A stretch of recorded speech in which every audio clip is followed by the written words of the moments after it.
இயேசு கிறிஸ்துவில் அன்புக்குரிய சகோதர சகோதரிகளே, வேளாங்கண்ணி புனித ஆரோக்கிய அன்னையின் அன்பு பக்தர்களே, கடவுளின் மாபெரும் பேரன்பு வெளிப்படுத்தப்பட்ட மகிழ்ச்சியான இந்த கிறிஸ்மஸ் காலத்திலே திருக்காட்சி விழாவிற்கு பின்வரும் இந்த நாள் ஜனவரி 6ஆம் தேதி திருவழிபாட்டில் நாம் பங்கேற்று கொண்டிருக்கின்றோம்.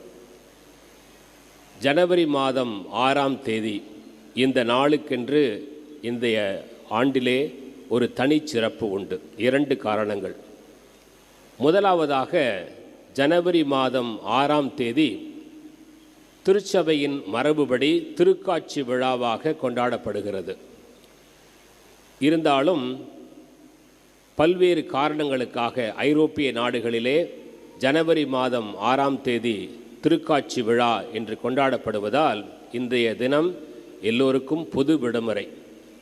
ஆனால் 2ஆம் வத்திக்கான் சங்கத்திற்கு பிறகு இவ்வாறு பொது விடுமுறை அறிவிக்கப்படாத நாடுகளில் ஜனவரி மாதம் 1 தேதி இறைவனின் அன்னையாகிய புனிதமிக்க கன்னிமரியால் பெருவிழாவிற்கு அடுத்து வரக்கூடிய ஞாயிற்றுக்கிழமை திருக்காட்சி விழாவை கொண்டாடலாம் என்ற அனுமதி அளிக்கப்பட்டது.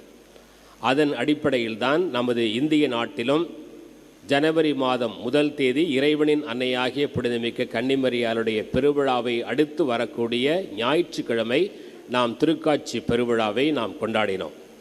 இந்த ஆண்டு ஜனவரி 4ஆம் தேதி நேற்று முன்தினம் நாம் திருக்காட்சி விழாவை கொண்டாடினோம். இன்றைய நாளிலே ரோமையிலே திருக்காட்சி விழாவை திருத்தந்தையின் தலைமையிலே கொண்டாட மாபெரும் ஏற்பாடுகள் ஆகி கொண்டிருக்கின்றது.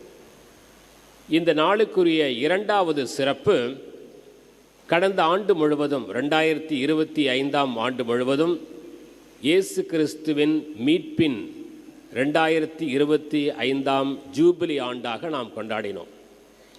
அந்த ஜூபிலி ஆண்டினை மறைமாவட்ட அளவில் உலகெங்கும் உள்ள எல்லா மறைமாவட்டங்களிலும் திருக்குடும்ப பெருவிழாவன்று டிசம்பர் மாதம் 28ஆம் தேதி அதனுடைய நிறைவு விழா.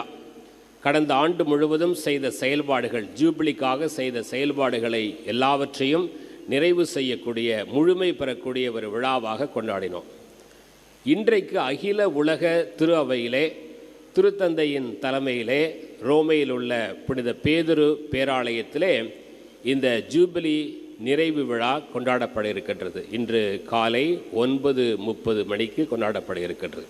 எனவே இந்த நாளுக்கென்று ஒரு தனிச்சிறப்பு. இந்த 2 காரணங்களுக்காக இந்த வாரம் முழுவதும் நாம் வாசிக்கக்கூடிய வாசகங்கள் கடவுளுடைய மாபெரும் அன்பை வெளிப்படுத்தக்கூடிய இறை வார்த்தை வாசகங்களாக நமக்கு வாசித்து காட்டப்படுகின்றது. இன்றைக்கு வாசிக்கப்பட்ட முதல் வாசகம் திருத்தூதர் யோவான் எழுதிய முதல் கடிதத்திலிருந்து எடுக்கப்பட்ட வாசகம். அன்பே கடவுளாக இருக்கிறார் என்பதை யோவான் உணர்ந்து எழுதுகிறார். யோவானுக்கு இது மிகவும் ஆழமான மிகவும் பிடித்த ஒரு கருத்து. ஏனென்றால் கடவுளின் அன்பை மிகவும் ஆழமாக அனுபவபூர்வமாக சுவைத்த திருத்தூதர்களில் புனித யோவானும் ஒருவர். எனவேதான் தமது நற்செய்தியிலும் கூட யோவான் நற்செய்தி 3ஆம் அதிகாரம் 16வது இறைவசனத்திலே, தம் மகனில் விசுவாசம் கொள்ளும் அனைவரும் முடிவில்லா வாழ்வு பெறும் பொருட்டு கடவுள் தம் ஒரே பேரான மகனையே அளிக்கும் அளவுக்கு இந்த உலகத்தின் மேல் அன்பு கூர்ந்தார் என்று கடவுளுடைய அன்பை மிகவும் இரத்தின சுருக்கமாக திருத்தூதர் யோவான் தமது நற்செய்தியிலே பதிவு செய்வதை நாம் வாசிக்கிறோம். அன்பே கடவுள், அதை பற்றிய வாசகங்கள். கடவுள் அன்பாக இருக்கிறார். அது வெறும் ஒரு அப்ஸ்ட்ராக்ட், ஏதோ ஒரு கொள்கை அளவில் மட்டுமல்ல. கடவுளுடைய அன்பு வெளிப்படுத்தப்படுகின்றது. அதை தான் இந்த நாட்களிலே நாம் கொண்டாடுகின்றோம். கடவுளுடைய அன்பு எல்லோருக்கும் உரியது. இயேசு கிறிஸ்துவனுடைய பிறப்பு ஏழைகளான இடையர்களுக்கு அறிவிக்கப்பட்டது. தங்களுக்கு சொல்லப்பட்டவாறே எல்லாம் நிகழ்ந்திருந்தது என்பதை அவர்கள் கண்டபொழுது பெருமகிழ்ச்சி அடைந்து கடவுளை போற்றி கொண்டே புகழ்ந்து சென்றார்கள் என்று லூக்கா நற்செய்தியிலே நாம் வாசிக்கின்றோம். அன்பை அவர்கள் சுவைத்தார்கள். கடவுளுடைய அன்பு ஏதோ மூடி மறைத்து வைக்கப்பட வேண்டிய ஒன்று அல்ல, எல்லோருக்கும் அறியச் செய்தார் ஆண்டவர். மத்தேயு நற்செய்தியிலே கடவுளுடைய இந்த மாபெரும் அன்பு புற இனத்தாருக்கும் அறிவிக்கப்பட்டது. ஞானிகள், கீழ்த்திசையிலிருந்து வந்த ஞானிகள் ஆண்டவரை தேடி வந்தார்கள். வாஞ்சையோடு இறை பிரசன்னத்தை கண்டுகொள்ள வேண்டும் என்று நெடும் பயணம் செய்து வந்தார்கள். அவர்கள் ஆண்டவரை கண்டவுடன் மட்டில்லா பெருமகிழ்ச்சி அடைந்தார்கள் என்று மத்தேயு நற்செய்தியாளர் குறிப்பிடுகின்றார். இப்படியாக கடவுளுடைய அன்பு எங்கெல்லாம் வெளிப்படுகிறதோ அங்கெல்லாம் மட்டில்லா பெருமகிழ்ச்சி. ஆண்டவருடைய அன்பு யூதர்களுக்கு மட்டுமல்ல, இஸ்ராயேல் மக்களுக்கு மட்டுமல்ல, எல்லா இனத்தவருக்கும் கடவுளுடைய அன்பு, மாபெரும் அன்பு வெளிப்படுத்தப்படுகிறது என்பதை தான் நாம் திருவிவிலியத்திலே வாசிக்கின்றோம். பழைய ஏற்பாட்டிலும் சரி, புதிய ஏற்பாட்டிலும். பழைய ஏற்பாட்டில் சொல்லப்பட்ட அந்த அன்பின் வெளிப்பாடுகள் எல்லாம் இயேசு கிறிஸ்துவில் முழுமையாக நிறைவேறுகிறது.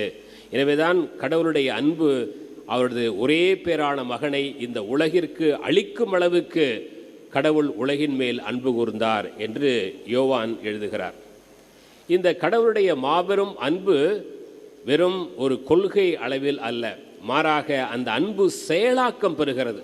அப்போதுதான் அந்த அன்பு முழுமை அடைகிறது. இல்லாட்டி நான் அன்பு செய்கிறேன் என்று சொன்னால் மட்டும் போதாது, வார்த்தைகளால் சொன்னால் மட்டும் போதாது, அது செயலாக்கம் பெறுகிறது. அதுதான் இன்னைக்கு நற்செய்தி.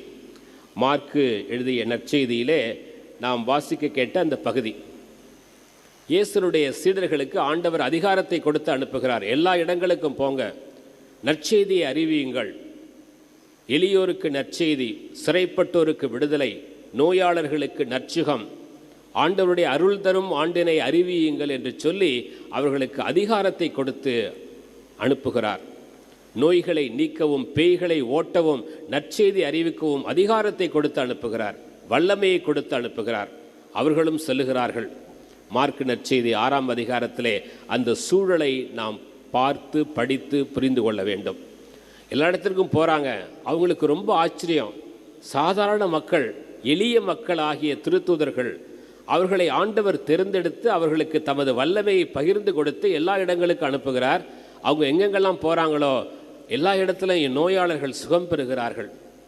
பேய்கள்லாம் ஓடுது. இயேசுவின் பெயரால் பேய்களை ஓட்டுகிறார்கள். ரொம்ப ஆச்சரியம். நானா இது செய்கிறேன்? அவர்களால் அதை ஜீரணித்து கொள்ள முடியவில்லை. கடவுளுடைய அந்த வல்லமை அவர்கள் வழியாக செயல்பட்டதை, கடவுளுடைய அன்பு அவர்கள் வழியாக செயல்பட்டதை தங்கள் உடலிலும் உள்ளத்திலும் அவர்கள் உணர்ந்தார்கள். எனவே மகிழ்ச்சி ஒருபுறம், சோர்வு ஒருபுறம். இன்று நாம் வாசிக்க கேட்ட நற்செய்தியின் தொடக்கத்திலே அவர்கள் எல்லா இடங்களுக்கும் சென்று போதித்து வந்து இயேசுவிட்டு ரொம்ப மகிழ்ச்சியாக சொல்கிறாங்க, ஆண்டவரே நீங்கள் சொன்னபடி நாங்கள் போனோம், எல்லா இடத்துலையும் ரொம்ப வல்லமையாக செயல்பட்டோம், பேய்கள்லாம் ஓடிச்சு, நோய்கள்லாம் குணமானுச்சு. அப்போ ஆண்டவர் சற்று இளைப்பாருங்கள், அவருடைய சோர்வை ஆண்டவர் புரிந்து கொள்கிறார். சற்றே இளைப்பாருங்கள் என்று சொல்லுகிறார். உடல் சோர்வு, உள்ள சோர்வு, ஒரு பக்கம் மகிழ்ச்சி இருந்தாலும் உடல் சோர்வு. ஆனால் இந்த நேரத்தில் தான் திரளான மக்கள் கூட்டம் அவர்களை விடுவதாக இல்லை. அந்த வார்த்தையை கேட்பதற்காக வாஞ்சையோடு அந்த மக்கள் காத்து கொண்டிருந்தார்கள் என்று நற்செய்தி தொடங்குகிறது. அவர்கள் சோர்வாக இருக்கிறாங்க, இருந்தாலும் மக்கள் வாஞ்சையோடு காத்து கொண்டிருக்கிறார்கள். எப்படி வேளாங்கண்ணிக்கு திரளான திருப்பயணிகள் ஆரோக்கிய அன்னையின் திருத்தலத்தை நாடி வந்து இந்த ஆலயத்திலே இந்த அதிகாலை திருப்பலிக்காக ஒன்று கூடி இருக்கிறீர்களோ, அதுபோல திரளான மக்கள் வாஞ்சையோடு இயேசுனுடைய வார்த்தையை கேட்பதற்காக, நற்செய்தியை கேட்பதற்காக வாஞ்சையோடு ஆவலோடு ஒன்று கூடி இருக்கிறார்கள். அப்போ இயேசுவோடைய அன்பு, நான் டயர்டாக இருக்கேன்ப்பா, இன்னொரு நாள் பார்த்துக்கலாம் அப்படின்னு இயேசு சொல்ல, ஆயனில்லா ஆடுகளை போல், அருமையான ஒரு வார்த்தை, கடவுளுடைய அன்பை வெளிப்படுத்தக்கூடிய வார்த்தை. ஆயனில்லா ஆடுகளை போல் அவர்கள் இருப்பதை ஆண்டவர் உணர்ந்து நெடுநேரம் போதிக்கலானார் என்று நற்செய்தி சொல்லுகிறது. அந்த நற்செய்தி முழக்கம் முடிந்த பிறகு அவர்கள் பசியாக இருக்கிறார்கள் அந்த மக்கள். அப்பொழுது அவர்களுக்கு உணவு கொடுங்கள் அப்படின்னு ஆண்டவர் சொல்கிறார். அதான் சூழல். அப்போ ஏற்கனவே சீடர்கள் டயர்டாக வந்திருக்கிறாங்க, சோர்வாக வந்திருக்கிறாங்க, உடல் சோர்வு, உள்ள சோர்வு, எல்லா இடத்துலையும் சுற்றி அலைந்து பணியெல்லாம் செய்துவிட்டு வந்திருக்கிறார்கள். ஆண்டவர் மறுபடியும் ஒரு பணியை கொடுக்கிறார். எனவே தான் அவர்கள் மனம் சோர்ந்து போய் இவ்வளவு பேருக்கும் உணவு கொடுப்பதென்றால் எப்படி இயலும் என்று சொல்லுகிறார்கள். ஆண்டவர் அதுக்கு நேரடியாக பதில் சொல்லாமல் எல்லாரையும் பந்தியில் அமர்த்துங்க, இன்னும் என்னுடைய வல்லமையை, என்னுடைய அன்பை நீங்கள் உணர்ந்து கொள்ளவில்லையா? இப்போ தானே சொன்னீங்க, ஆண்டவரே உமது அன்பு எங்கள் உடலில் வெளிப்பட்டதை நாங்கள் கண்டோம், எல்லா இடத்திலும் பேய்கள் ஓடிச்சு, நோய்கள் சுகமானது, இதெல்லாம் ஆண்டவருடைய வல்லமை, அவரது அன்பு வெளிப்பட்டதை நீங்கள் உணர்ந்தீங்க, அதுக்குள்ளே மறந்துட்டீங்களே. எல்லாரையும் புல்வழியில் அமர செய்யுங்கள் என்று சொன்ன அந்த வார்த்தையிலே உள் அர்த்தம் பொதிந்திருக்கின்றது. எல்லாரும் இயேசு சொன்ன அந்த வார்த்தையை கேட்டு எல்லாம் அமர்றாங்க. அங்கே அப்பங்களையும் மீன்களையும் பழுக செய்து எல்லோரையும் வயிறார உணவருந்த செய்தார் ஆண்டவர். அன்பு செயலாக்கம் பெறுகிறது. அதுதான் இன்றைக்கி நற்செய்தியுடைய மையக்கருத்து. இந்த வாரம் முழுவதும் அன்பை பற்றி இறைவார்த்தை வாசகங்கள் வாசிக்கிறோம். அந்த அன்பு இந்த உணவு பரிமாறுதல் வழியாக செயலாக்கம் பெறுகிறது.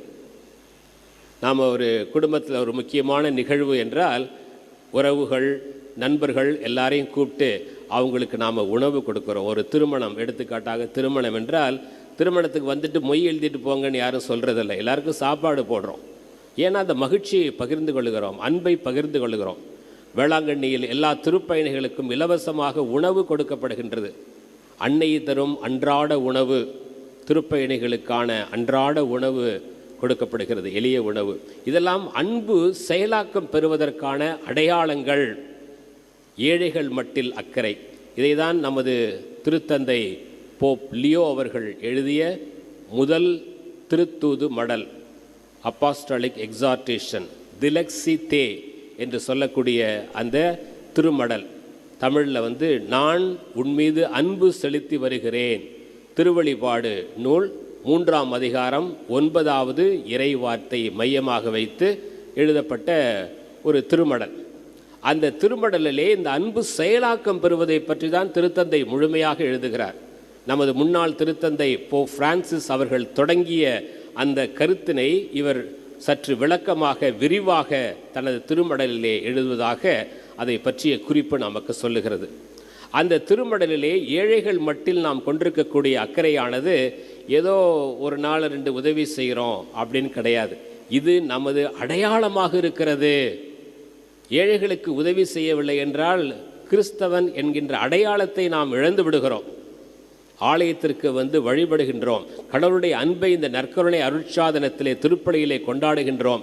ஆனால் இந்த அன்பு செயலாக்கம் பெறவில்லை என்றால் அந்த அன்பிற்கு பொருள் இல்லை. நாம் கொண்டாடக்கூடிய அன்பிற்கு பொருள் இல்லாமல் போகிறது. திருவழிபாடு நூல் 3ஆம் அதிகாரம் 9வது வசனம் திலக்ஸித்தே, அந்த திருமடலுடைய தலைப்பு, நான் உன்மீது அன்பு செலுத்தி வருகிறேன். அதற்கு அடுத்த வசனத்தை நாம் சேர்ந்து பார்த்தா அதனுடைய பொருள் நமக்கு நன்றாக புரியும்.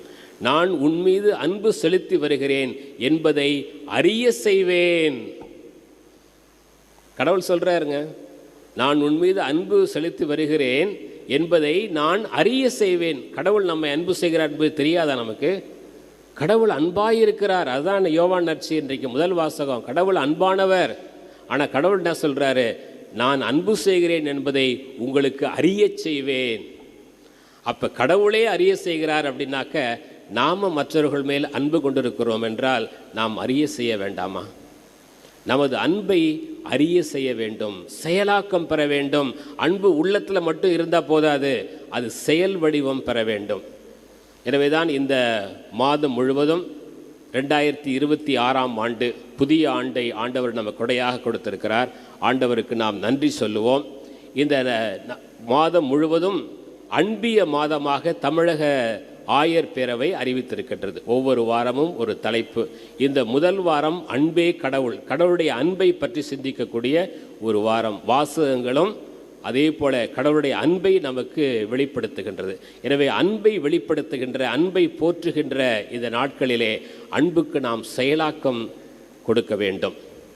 நமது குடும்பங்களிலே பெற்றோர்கள் பிள்ளைகளை நாங்கள் உன்னை அன்பு செய்கிறோம் என்று சொல்லுங்கள். திட்டாதீங்க. அவங்க குறும்பு செஞ்சாலும் அவங்க தவறு செஞ்சாலும் அன்பினால் அவர்களை கண்டித்து திருத்துங்கள். நீ உருப்படவே மாட்ட, நீ நல்லாவே இருக்க மாட்ட அப்படின்னு பிள்ளைகளை சபிக்காதீர்கள். அந்த பையனை பாரு, அந்த பொண்ணை பாரு, எப்படி சூப்பராக படிக்கிறான், நீ வேஸ்ட்டு அப்படின்லாம் சொல்லவே சொல்லாதீங்க. அந்த வார்த்தைகள் அவர்களின் உள்ளத்தில் ஆழமாக பதியும். ஒவ்வொரு சிறுவனும் சிறுமியும், ஒவ்வொரு ஆணும் பெண்ணும் அன்பை முதலில் சுவைக்கின்ற இடம் குடும்பம்தான். எனவே குடும்பத்தில் இன்று உங்கள் அன்பை அறிய செய்யுங்கள். அதுதான் இன்னைக்கு வாசகம். திருவழிபாடு 3ஆம் அதிகாரம் 9ஆம் அதிகாரம். பிள்ளைகளை வாழ்த்துங்கள். அவர்கள் தவறு செய்தால் அன்போடு அவர்களை கண்டியுங்கள். அதே போல் பிள்ளைகளே, எப்போது சொல்லியிருக்கீங்களா உங்கள் பெற்றோர்களை பார்த்து, நான் உங்களை அன்பு செய்கிறேன், I love you my dad, I love you my mom அப்படின்னு சொல்லியிருக்கீங்களா? சொல்லலை அப்படின்னா சொல்லுங்கள். நான் உங்களை அன்பு செய்கிறேன், அப்பா உங்களை நான் அன்பு செய்கிறேன், அம்மா உங்களை நான் அன்பு செய்கிறேன். வெட்கப்படுறோம், நம்ம நாட்டில் சொல்கிறதுக்கு வெட்கப்படுறோம். குடும்பத்தில் அந்த அன்பை போற்ற வேண்டும். உறவுகள், அண்ணன், அக்கா, தங்கை, தம்பி, இந்த உறவுகளை எப்போது நாம் சொல்லியிருக்கிறோமா? அந்த அன்பு செயலாக்கம் பெற வேண்டும். இந்த கிறிஸ்து பிறப்பு விழாவின் மகிழ்வான காலத்தில் நாம் இருக்கின்றோம். கடவுளுடைய அன்பு வெளிப்பட்ட இந்த மகிழ்வான காலம். இந்த நாட்களிலே கிறிஸ்மஸ் வாழ்த்து சொல்லுவதன் அடிப்படையே அதுதான். கடவுளுடைய அன்பை நாம் அனுபவித்தோம் என்றால் நாம் ஒருவருக்கு அன்பை நாம் வெளிப்படுத்த வேண்டும். அன்பு செயலாக்கம் பெற வேண்டும். அந்த அன்பு செயல் வடிவம் பெற வேண்டும். அதுதான் இறைவார்த்தை. இன்றைக்கெல்லாம் க்ரீட்டிங்ஸ் அனுப்புகிற பழக்கமே போயிடுச்சு. ஒரு காலத்தில் க்ரீட்டிங்ஸ் வாங்கி அதை கையாலெலாம் எழுதி சைன் பண்ணி அனுப்பிச்சிட்டு இருந்தாங்க. இப்போ வாட்ஸ்அப்பில் நிறைய ஜிஃப் ஃபைல்ஸ் வருது. அதை அப்படியே ஃபார்வேர்ட், ஒருத்தருக்கு வர ஜிஃபை இன்னொருத்தருக்கு ஃபார்வேர்ட். அதை நிறைய பேர் பார்க்குறதில்ல. ஏன்னா இன்பாக்ஸ் ஃபுல்லாக குவிஞ்சு கிடக்குது. ஏன்னா ஒரு தனிப்பட்ட விதத்தில் அன்பை வெளிப்படுத்தாமல் எங்கேருந்தோ வர்றதை ஒரு ஃபார்வேர்ட், நான் க்ரீட்டிங்ஸ் அனுப்பிச்சிட்டனே, அது ஏதோ ஒரு ஃபார்மாலிட்டி மாதிரி, ஏதோ ஒரு கடமை போல அன்பை வெளிப்படுத்துகின்ற ஒரு சூழலிலே நாம் வாழ்ந்து கொண்டிருக்கின்றோம். உறவுகளோடு பேசுகின்ற பொழுது ஃபோனே நோண்டிகிட்டு இருக்கிறது, இல்லாட்டி டிவியை பார்த்துட்டு சொல்லுங்கள் கேட்குது. இதெல்லாம் அன்பு செயலாக்கம் பெறாத சூழலுக்கு அடையாளங்கள். அதுபோல் நாம் இருக்கக்கூடாது. அதுதான் இன்றைக்கி இறைவார்த்தை மிகவும் ஆழமாக கடவுளே சொல்கிறாருங்க, நான் உன்மீது அன்பு செலுத்தி வருகிறேன் என்பதை அறிய செய்வேன். அப்போ நாம் அறிய செய்ய வேணாமா? அதனால் தயவு செய்து இன்றைக்கு இந்த வாசகம் நமது உள்ளத்தை தொட்டிருக்குமே, ஆனால் தொட வேண்டும். அதனால தான் இங்கே வந்திருக்கிறோம். அந்த வார்த்தை உங்கள் உள்ளத்தை ஊடுருவி பாயும் என்றால் இன்றைக்கு அன்பை வெளிப்படுத்துங்கள். அன்பை வெளிப்படுத்துவதற்கு மன்னிப்பு மிக மிக அவசியம். உங்கள் குடும்ப உறவுகளில் உங்களுக்கு மனத்தாங்கள் இருந்தால் இன்று மன்னியுங்கள். மன்னிக்காமல் அன்பு செய்ய முடியாது. நல்லா இருக்கீங்களா, நல்லா இருங்க அப்படின்னு சும்மா முகத்தில் சிரிச்சிட்டு மனசுக்குள்ளே அந்த கோபத்தையும் வைராக்கியத்தையும் அப்படியே அடக்கி வச்சாக்க அன்பு செயலாக்கம் பெறாது. முதலில் மன்னியுங்கள். என்ன தப்பு இருந்தாலும் மன்னியுங்க. மன்னித்த பிறகுதான் அன்பு செயலாக்கம் பெறும். கடவுள் நமக்கு அன்பை கொடையாக கொடுத்திருக்கிறார்.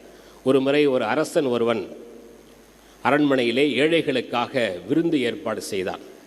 எல்லாரையும் அழைச்சிட்டு வாங்க அப்படின்னு அவருடைய மகனுக்கு, இளவரசனுக்கு கட்டளை கொடுத்தான். நல்ல அரசன். அந்த இளவரசன் போய் எல்லாரும் வாங்க அப்படின்னு சொல்லி வரவேற்று அழைத்து வந்தான். அப்போ ஒரு ஏழை வரத்துக்கு ரொம்ப தயங்கினார். ராஜா கொடுக்குற விருந்து, நல்ல சாப்பாடு கிடைக்கும், போயிருக்கலாம்ல. இந்த ஏழை தயங்கினான். இந்த இளவரசன் கேட்குறான், ஏன்பா நீ தயக்கம் காட்டுற அப்படின்னு. உடனே அந்த ஏழை சொல்கிறான், எனக்கு ராஜா கொடுக்குற உணவுக்கு வர ஆசை தான், ஆனால் எனக்கு போட்டுக்க நல்ல ட்ரெஸ் இல்லை, கந்தை துணியாக இருக்கிறது, அழுக்கு துணியாக இருக்கிறது. இதை வைத்துக்கிட்டு நான் வந்தாக்க எல்லாரும் என்ன ஒரு மாதிரி பார்ப்பாங்க, நல்ல ட்ரெஸ் இல்லை அப்படின்னு சொன்னான். உடனே இளவரசன் அவனுக்கு இருந்த அந்த ராஜ உடைகளில் ஒன்றை அந்த ஏழைக்கு கொடுக்குறான். இதை நீ போட்டுட்டு வா, போட்டு வந்து நல்லா திருப்தியாக சாப்பிடு அப்படின்னு சொல்கிறான். இந்த ஏழைக்கு ரொம்ப சந்தோஷம். அந்த ட்ரெஸ்ஸை போட்டுக்கிட்டு அரண்மனைக்குள்ளே வர்றான். வரும்போது கையில் ஒரு அழுக்கு மூட்டையை வச்சுருக்கிறான். என்ன அழுக்கு மூட்டை? அவன் ஏற்கனவே கந்த துணி போட்டிருந்தான் பார்த்தீங்களா, அதெல்லாம் சுற்றி ஒரு மூட்டையை கையில் வச்சுருக்கிறான். ஏன் அப்படின்னா அவனுக்கு இந்த உடை அரச உடை கொடுத்துருக்குறாங்க, மறுபடியும் பிடுங்கிக்குவாங்களோ அப்படின்னு அவனுக்கு ஒரு பயம். இந்த சாப்பாட்டுக்காக கொடுத்துருக்குறாங்க, சாப்பாடு முடித்த பிறகு இந்த உடையை கழட்டி கொடு அப்படின்னு பிடுங்கிட்டா எனக்கு அடுத்த நாள் போடுறதுக்கு ட்ரெஸ் இருக்காதே அப்படின்னு சொல்லி இந்த கந்தை துணியை கையில் வச்சு அமுக்கிட்டு கொண்டாடுறான். ராஜா எல்லாருக்கும் உணவு பரிமாறுகிறார். அவனால் நிம்மதியாக அந்த உணவை சாப்பிட முடியும். கையில் இருக்கிற அந்த கந்தை துணியை கையில் வச்சுக்கிட்டே இப்படி சாப்பிட்றான். அவனால் நல்லா நிம்மதியாக மகிழ்ச்சியோடு உணவு அருந்தவில்லை. இதுதான் நமது மனித வாழ்க்கை. கடவுள் நமக்கு ராஜ உடை கொடுத்திருக்கிறார், அன்பை நம்மேல் வாரி வழங்கி இருக்கிறார், அன்பை பொழிந்திருக்கிறார். ஆனால் நம்முடைய ப்ரீ ஆக்குபேஷன், நம்முடைய முற்சார்பு சிந்தனைகள், நம்முடைய நினைவுகள் எல்லாம் பழையதே நினச்சிக்கிட்டு அந்த கந்தை துணியை கையில் வச்சுக்கிட்டே அந்த ஏழை ராஜாவுடைய உணவை அனுபவிக்காமல் இருந்தான் பார்த்தீங்களா? அது மாதிரி பழைய நினைவுகள், கோபங்கள், நமக்கு எதிராக பேசுகிறவர்களை பற்றிய நினைவுகள், இதெல்லாம் நம்ம கையில் வச்சு அமுக்கிட்டு கந்தை துணியை அழுக்கு துணியை அமுக்கிட்டு இருக்கும் போது ராஜா கொடுக்குற அந்த அன்பின் விருந்தை சுவைக்க முடியுமா? முடியாது. திருப்பலி அன்பின் விருந்து, நற்கருணை அருட்சாதனம் அன்பின் விருந்து. இந்த அன்பிலே நாம் முழுமையாக மகிழ்வோடு பெருமகிழ்வோடு ஆண்டவரை கண்டுகொண்ட இடையர்கள் பெருமகிழ்ச்சியுற்று கடவுளை புகழ்ந்து கொண்டே சென்றார்கள். 3 ஞானிகள் மட்டில்லா பெருமகிழ்ச்சி அடைந்தார்கள். அந்த மகிழ்ச்சி இன்னைக்கு நமக்கு வேணுங்க. இந்த பூசை முடிஞ்சு திருப்பலி முடிஞ்சு போகின்ற பொழுது, வேளாங்கண்ணிலேருந்து வீட்டுக்கு போகும் பொழுது மட்டில்லா பெருமகிழ்ச்சியோடு போவீங்களா? எத்தனை பேர் மட்டில்லா பெருமகிழ்ச்சியோடு போவீங்க? கை தூக்குங்க. Praise the Lord. அப்போ இதுதான் அந்த வார்த்தை. இந்த அருட்சாதனம் உங்களை மாற்றி இருக்கிறது, உங்களை தொட்டிருக்கிறது என்பதன் அடையாளம். கிறிஸ்துவில் அன்பார்ந்தவர்களே, அன்பை கொண்டாடும் இந்த வாரத்திலே அன்பை சுவைப்போம். அன்புக்கு செயலாக்கம் கொடுத்து நமது குடும்பங்களிலே ஒருவரை மன்னித்து அன்பு செய்வோம். ஏழைகளுக்கு நம்மால் ஆன உதவிகளை செய்வோம் என்ற உறுதியோடு தொடர்ந்து இந்த அன்பின் அருட்சாதனத்திலே பங்கு பெறுவோம்.